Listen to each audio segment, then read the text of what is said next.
Investir em um sistema único de tratamento de água e esgoto reflete na qualidade de vida das pessoas. Setores como educação, saúde e turismo são diretamente afetados. No Rio em Foco, que começa agora, vamos falar sobre as vantagens econômicas do saneamento. Fica com a gente!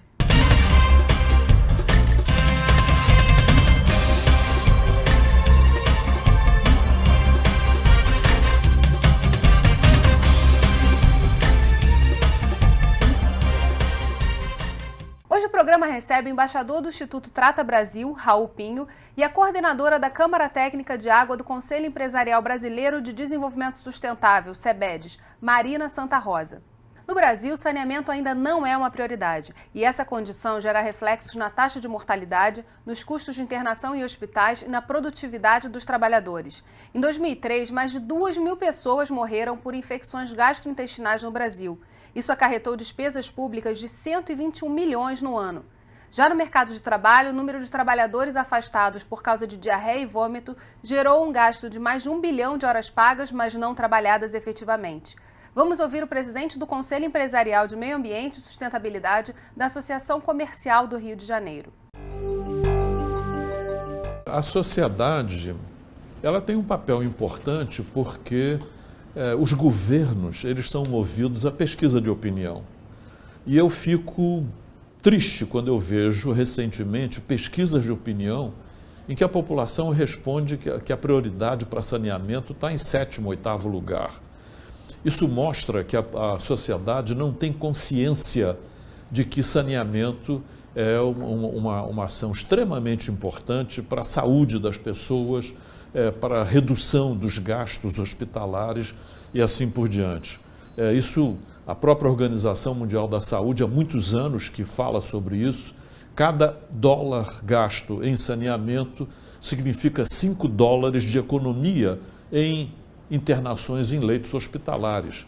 Então, quer dizer, saneamento é um bom investimento. A proposta era fazer algo diferente, porque você já vem tentando, esse ano completa a maior idade, 21 anos, vem tentando despoluir a Baía da Guanabara. E que, na verdade, nada foi feito.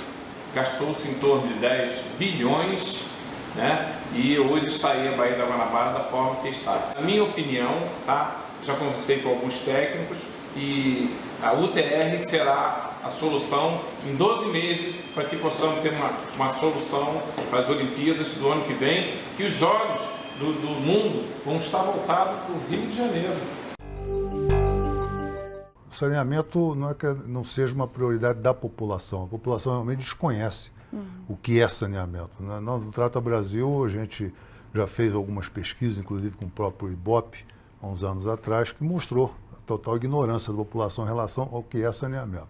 O que não é prioridade é política. Quer dizer, aquela máxima de que obra enterrada e tal, infelizmente ainda prevalece, e ainda mais hoje, que nós estamos vivendo um momento de crise hídrica associada à crise econômica, em termos de investimento, está aí o PAC paralisado e tal, a gente corre o risco de novo, as obras de saneamento serem postergadas pelo poder público.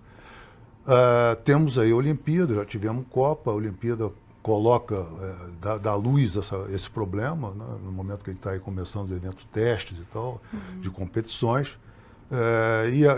Então nós temos uma pressão de mídia e da própria população, pelo menos para se avançar nessa questão da despoluição.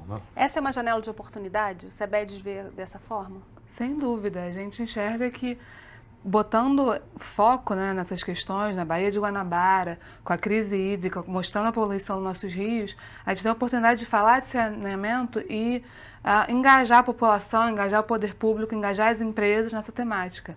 O estudo foi justamente, que a gente fez, do benefício econômico do saneamento, foi justamente com o objetivo de mobilizar a população para ver que existem benefícios, que não é só uma obra que vai ficar enterrada, é uma obra que traz benefícios reais para a economia, para as empresas, para o governo, para todo mundo. O saneamento tem que ser feito e tem que ser feito agora, né? E a nossa colocação no ranking é muito ruim do país, né? Os investimentos nos últimos 10 anos foram muito lentos, se comparar com outros países da América Latina. A que se deve isso? Não, deve ser essa falta de prioridade política realmente no saneamento. Dinheiro falta? Eu não vou dizer que ele sobre.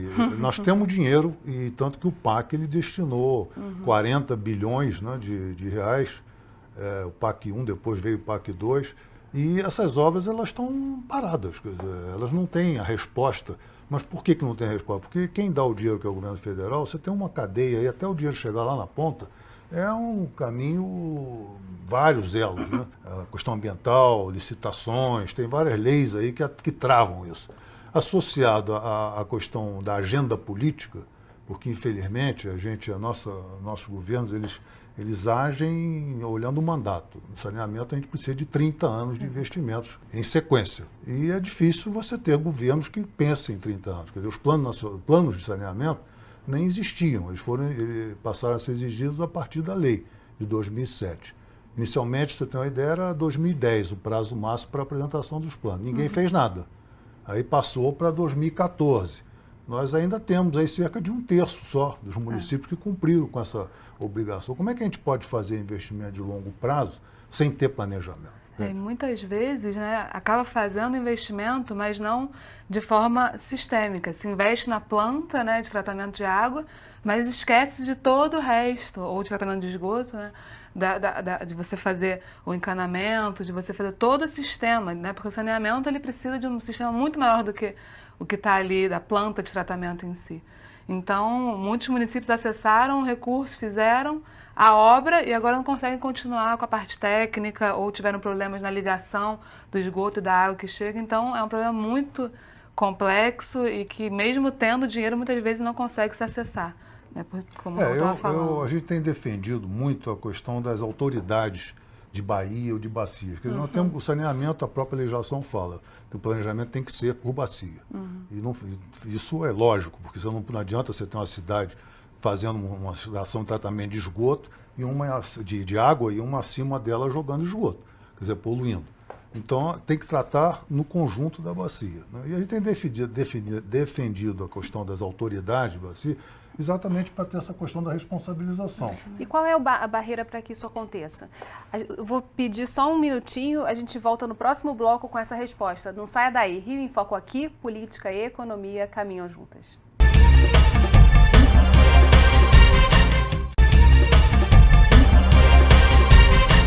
O Rio em Foco recebe Raul Pinho e Marina Santa Rosa. No bloco anterior, nós falávamos das autoridades de bacia, que seria uma solução. Qual é o entrave para que isso aconteça no Rio de Janeiro? Eu diria que não é entrave, quer dizer, é a necessidade de ter vontade. Precisa de uma decisão de botar em prática. Quer dizer, o secretário atual, André Correia, ele está conduzindo alguns assuntos, alguns projetos, até com a colaboração financeira do BID, no sentido de avançar numa cooperação que tem com a Baía de Chesapeake, em Maryland, de se avançar para o desenho de um modelo de autoridade para a Baía de Guanabara. Porque a gente fala de uma governança que não é só do poder público, mas também de outras instituições. Envolve todos os stakeholders. Né? Era legal explicar um pouco o que é o conceito de autoridade. Essa é a dificuldade, né, dos recursos hídricos, porque a gestão é compartilhada e distribuída, ou seja, ela é diferente da gestão que a gente está acostumado no Brasil, que é, né, estados, municípios. A gestão de bacia, ela envolve diferentes atores, esses atores participam do comitê e a agência é a entidade delegatária que vai executar as atividades que o comitê decide. Só que há um esvaziamento de poder desse comitê, né? Porque ele efetivamente ele não se insere nas instituições do Brasil como a gente está acostumado, ele tem uma outra dinâmica. Então é um desafio, né? A política das águas foi de 97, a gente ainda está em fase de implementação e consolidação dessa política e por conta disso a gente ainda não tem esses comitês efetivamente funcionando e executando o que eles deveriam executar como foi pensada a política. Então é um desafio no Brasil inteiro, não é só no Rio, né? Que a gente tem de fazer com que esses comitês efetivamente Cumpram seu papel. Cumpram seu papel de aprimorar a gestão dos recursos hídricos, né? De fazer isso bem feito. Então. Mas o comitê é uma coisa, a autoridade... Não, o comitê pode atuar através da agência do comitê como uma autoridade. Exatamente. Agora é preciso que haja uma transferência de poder. Exatamente. E essa é a grande dificuldade dos governantes, transferir poder. Um outro problema também que tem, quando foi feito o Planasa, na década de 70, na época os prefeitos, os municípios foram obrigados a delegar, a dar concessão dos seus serviços de água e esgoto para as empresas estaduais. Isso tirou dos prefeitos, desde então, a responsabilidade pelos serviços. Eles não se sentem responsáveis pelo serviço de água e esgoto. Você vai numa prefeitura qualquer, não, o problema de esgoto aqui é com a SEDAI. Então, não é assim. Quer dizer, o próprio Supremo decidiu, na questão da região metropolitana, de que tem que haver um compartilhamento das decisões entre Estado e município. Então, você tem que juntar Estado e município e todos os entes, e todos os stakeholders, quer dizer, os participantes, né, a sociedade civil, o setor empresarial, as indústrias, tem que participar disso, porque para dar legitimidade e credibilidade ao processo. E é o que está sendo defendido aqui para o Rio de Janeiro. Está se tentando aí se avançar nessa agenda. Eu não sei. A grande preocupação que a gente tem é de que, como eu falei, essas coisas têm que ter continuidade. Nós estamos falando de agenda de 20 anos. Então não adianta o secretário hoje querer, daqui a 2 anos ele sai e vem outro que não quer nada disso, muda. Então, por isso a necessidade de já ter essa authority, digamos assim, instituída e já empoderada desse processo, que é para você tirar um pouquinho a questão da vertente puramente política. Um dos desafios que a gente tem nesse contexto todo é a universalização do saneamento. Estima-se que essa universalização criaria 500 mil postos de trabalho no Brasil. Só no estado do Rio seriam quase 13 mil oportunidades de emprego. O presidente da SEDAI, Jorge Briar, falou a respeito dos investimentos e as dificuldades nesse setor. Vamos ver. Nós estamos com um programa de obras grande para poder ser implantado. O maior programa de obras, talvez seja o maior programa de obras do Brasil em termos de abastecimento de água, que é o da Baixada Fluminense, né, que são 3,4 bilhões de empréstimo da Caixa Econômica Federal mais contrapartida da SEDAI, empréstimo tomado pela própria SEDAI, para poder levar o abastecimento a todos os municípios da Baixada Fluminense, que hoje já é abastecido por um sistema operacional já instalado, mas que vai fazer com que esse sistema cresça, né, substancialmente, levando o abastecimento de água aos diversos recantos da Baixada Fluminense e normalizando ele para ter uma operação de 24 horas. Em termos de saneamento, nós temos obras significativas sendo implementadas.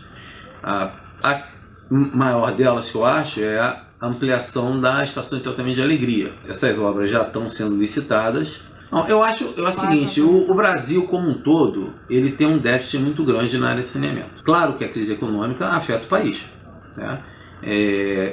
Os valores do PAC, nós estamos trabalhando com o que já estava contratado, né? Novas contratações nós apresentamos, mas são casos de excepcionalidade. Tanto assim que da Baixada Fluminense é um empréstimo. São muitas obras e o desafio é imenso, né? Não, sem dúvida. Quer dizer, o Estado está fazendo não sei quantas estações de tratamento com dinheiro do PAC, com dinheiro do BID. Agora, o PAC está travado. Então, qual é a continuidade desses investimentos? Qual é a meta em termos de conclusão? Outra confusão que se faz, e que a gente bate sempre nessa tecla, que saneamento é prestação de serviço, não é obra. Agora, as parcerias público-privadas, nesse sentido, elas tomam uma importância e podem ser uma solução para que a gente possa dar conta desse desafio que é fazer todos esses... São obras também, né? Sim. Quer dizer, tem que começar pela obra e depois prestar esse serviço. Mas associado a serviço, quer dizer, a PPP, ela necessariamente tem um componente de serviço. Então, qualquer contrato de PPP, quem ganhar tem que fazer a obra e só começa a receber depois da obra concluída e operando. Na cidade do Rio, a gente já tem um exemplo na Zona Oeste. A P5, né? Isso. Na P5. De uma PPP, né? Quer dizer, já é uma experiência que pode ser estendida, por exemplo, a Baixada, que é o que... Na realidade, a P5 é uma subconcessão de esgoto, né? Que foi transferido para o parceiro privado a obrigação de investir, operar e tem a parte comercial também da cobrança, que passou para ele. Então, trata-se como uma subconcessão. Mas eu acho que é fundamental você ter parceria PPPs como concessão, ou como PPP mesmo, porque o poder público sozinho não tem dinheiro para fazer, atender. A própria Baía de Guanabara está estimada em mais 12 bilhões, além de tudo que já se gastou. E o próprio secretário já disse que não tem esse dinheiro. Então vai ter que correr uma PPP. Quer dizer, hoje você querer regular uma empresa pública que não tenha contratos de prestação é impossível. Você vai regular o quê? Você vai regular tarifa, mais nada. Porque ela não tem indicadores de redução de perda, não tem metas. Agora, na PPP, o parceiro privado, ele entra ganhando uma licitação. Essa licitação, ela gera um contrato, e aí você tem lá metas estabelecidas, você tem uma política tarifária, fica fácil controlar e regular. Dá transparência ao processo. E dá transparência. Então, eu acho que realmente o caminho, não vou dizer que vai ser privatizar as empresas de jeito nenhum, mas essas parcerias, elas têm que ser incentivadas. Até para isso, para você dar mais transparência e mais credibilidade à prestação de serviço. E aí, nesse contexto, as autoridades vão ser importantes, quer dizer, ajudam nesse processo, nesse diálogo com as concessionárias, com as agências. Enfim. E ajuda a vender o peixe também, né, da PPP, porque há um corporativismo muito forte dessas empresas, em geral, contra a privatização. Né? Na realidade, não é uma privatização.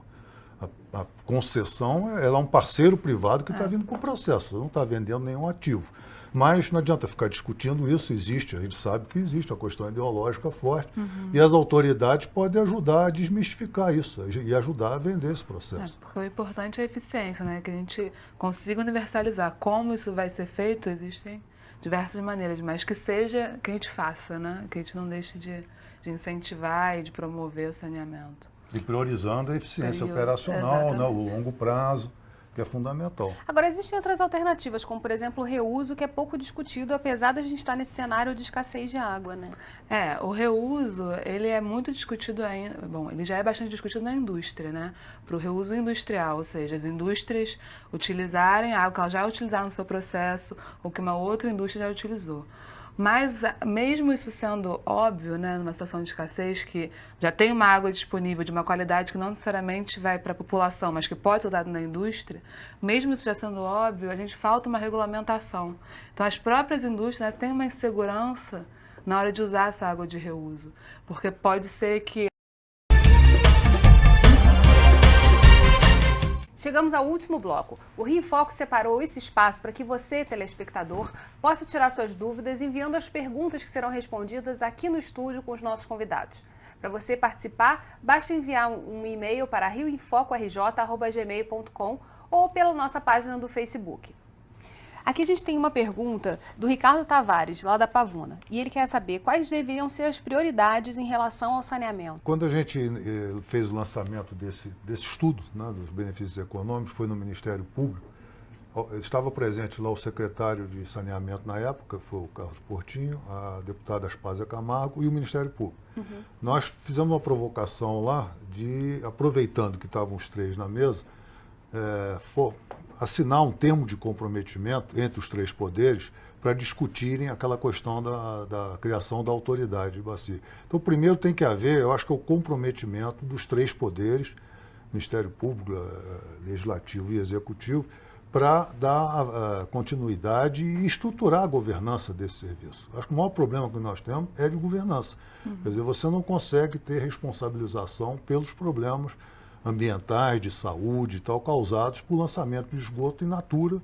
Nós estamos falando de Baía de Guanabara, então é na Praia de Botafogo, na Urca, no Yacht Club, que tem lá lançamento, tem um rio de esgoto que joga, Marina da Glória. Então isso, a governança está falha, porque você vê o problema e não consegue apurar a responsabilidade. E não consegue saber quem é o responsável por aquela situação, né? Você não sabe para quem cobrar. Diluída. Quer dizer, ou é a empresa operadora que não está fazendo a obra porque o recurso não veio do governo federal, que a licitação foi embargada pelo Tribunal de Contas, que o Ministério Público... Então, fica um emaranhado aí você não consegue responsabilizar. Então, não é questão de punir, não. É questão de ter alguém que realmente controle o processo. A gente precisa de ter, né, controle, ter responsabilização e alguém que seja o dono da bola. Quem é o dono da bola do saneamento no Rio? Eu Agora, não sei. esse processo, ele começa pelo Legislativo ou como acontece nos Estados Não, o Unidos? Legislativo é parte disso. Nós temos as leis estaduais, né? O ex-deputado Min, que foi secretário, ele tem uma lei aprovada aqui nesta casa, ele é deputado novo, que é proibido jogar esgoto sem tratamento no mar. Não sabe essa lei? É uma lei da autoria dele. E a lei está aí, ela não é cumprida, porque a gente joga direto o esgoto no mar, sem nenhum tratamento.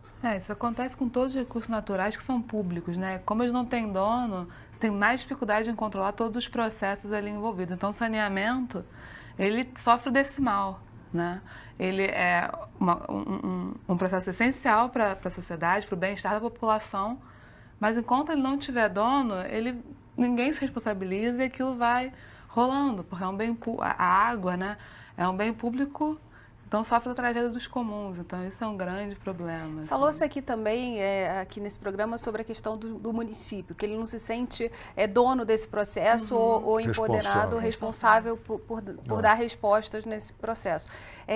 Como é que a gente faz para que haja, de fato, uma participação do município nesse processo da autoridade, das câmaras? Quer dizer, como é que a gente consegue devolver a responsabilidade? Porque, na verdade, é o município que está ali agindo sobre a vida das pessoas diretamente, né? Não, o governo está fazendo os planos municipais, né, que eu estava comentando. Todos os municípios, aqui desses 15, pelo menos, do entorno da Baía de Guanabara, eles já têm seus planos feitos. Foram financiados pelo BID, feitos pela Secretaria do Ambiente. Então, cabe à população que participou das audiências públicas, eu participei de várias audiências públicas, então a população esteve lá, discutiu. É uma lei municipal. Cabe ela cobrar do seu prefeito. O prefeito vai dizer, não sou eu que faço, é a SEDAI. Não é a SEDAI. O senhor tem aqui uma lei municipal que o senhor está se comprometendo a universalizar em tantos anos, então que isso seja incluído no contrato de prestação de serviço da operadora, né? A população ela tem que cobrar. Agora, como a gente estava comentando antes, ela não cobra porque não há transparência. Então, por isso que a coisa tem que evoluir para ter maior participação de todos, né? Para que a população se sinta parte do processo. Focar numa alternativa que contemple a especificidade da água, que é de todo mundo, né? Enfim, para que a gente possa pensar de fato em quem são os responsáveis pelo processo, que eles possam ter um controle maior sobre o tema. E essa é a nossa proposta. O nosso estudo, feito em parceria com o CEBED, foi exatamente para isso, para mostrar a relevância dessa agenda, o prejuízo que nós todos temos por não ter esse serviço. Até o principal item de valorização é a valorização imobiliária, que é o patrimônio de cada um de nós. Está lá no estudo, lá, 70% dos benefícios resultantes da universalização refletem na valorização imobiliária. E para o estado do Rio, né, o estudo mostra que 40%, considerando as variáveis de produtividade, qualidade ambiental, saúde, a gente conseguiria abater os custos da universalização no estado do Rio em 40%. Isso porque a gente não avaliou diversos outros custos que o saneamento impõe, né? Por exemplo, para as empresas que captam uma água já poluída, tem que tratar, tem um custo interno imenso. Enfim, diversos custos pulverizados na sociedade que com certeza pagariam essa universalização. Então, se o nosso estudo já mostrou que 40% a gente consegue abater, é porque o saneamento é um investimento que tem retorno. É difícil mensurar, muito difícil, porque são retornos pulverizados. Mas os governantes precisam enxergar que não é um custo, é um investimento, né? Você precisa investir, de fato, em saneamento, em dar esse direito para a sociedade, né? É um direito do cidadão. É constitucional, né? É constitucional, a ONU, sabe, tem trabalhado muito esse tema. E o Brasil não pode ficar para trás nisso, né? A gente é um país com recurso, com capacidade técnica. E com certeza, assim, que elevou a qualidade de vida da população e isso faz parte. Quer dizer, o saneamento é um dos pontos que, de fato, diferenciam ainda as pessoas que não têm acesso das pessoas que têm acesso. Exatamente. E os impactos estão no estudo, o estudo está disponível online. E eu queria agradecer a ambos por terem vindo aqui, Raul, Marina, e a você que ficou com a gente até agora. O Rio em Foco é o programa do Fórum Permanente de Desenvolvimento Estratégico do Estado e ele quer saber a sua opinião. Escreve pra gente. Tem algum assunto que você queira ver discutido aqui? Envie sua sugestão para o e-mail rioemfoco@gmail.com. E se você gostou desse programa, pode assisti-lo novamente no site www.rioemfoco.rj.gov.br ou pelo www.tvalerj.tv. TV Alerj, o canal do povo fluminense. Até a próxima.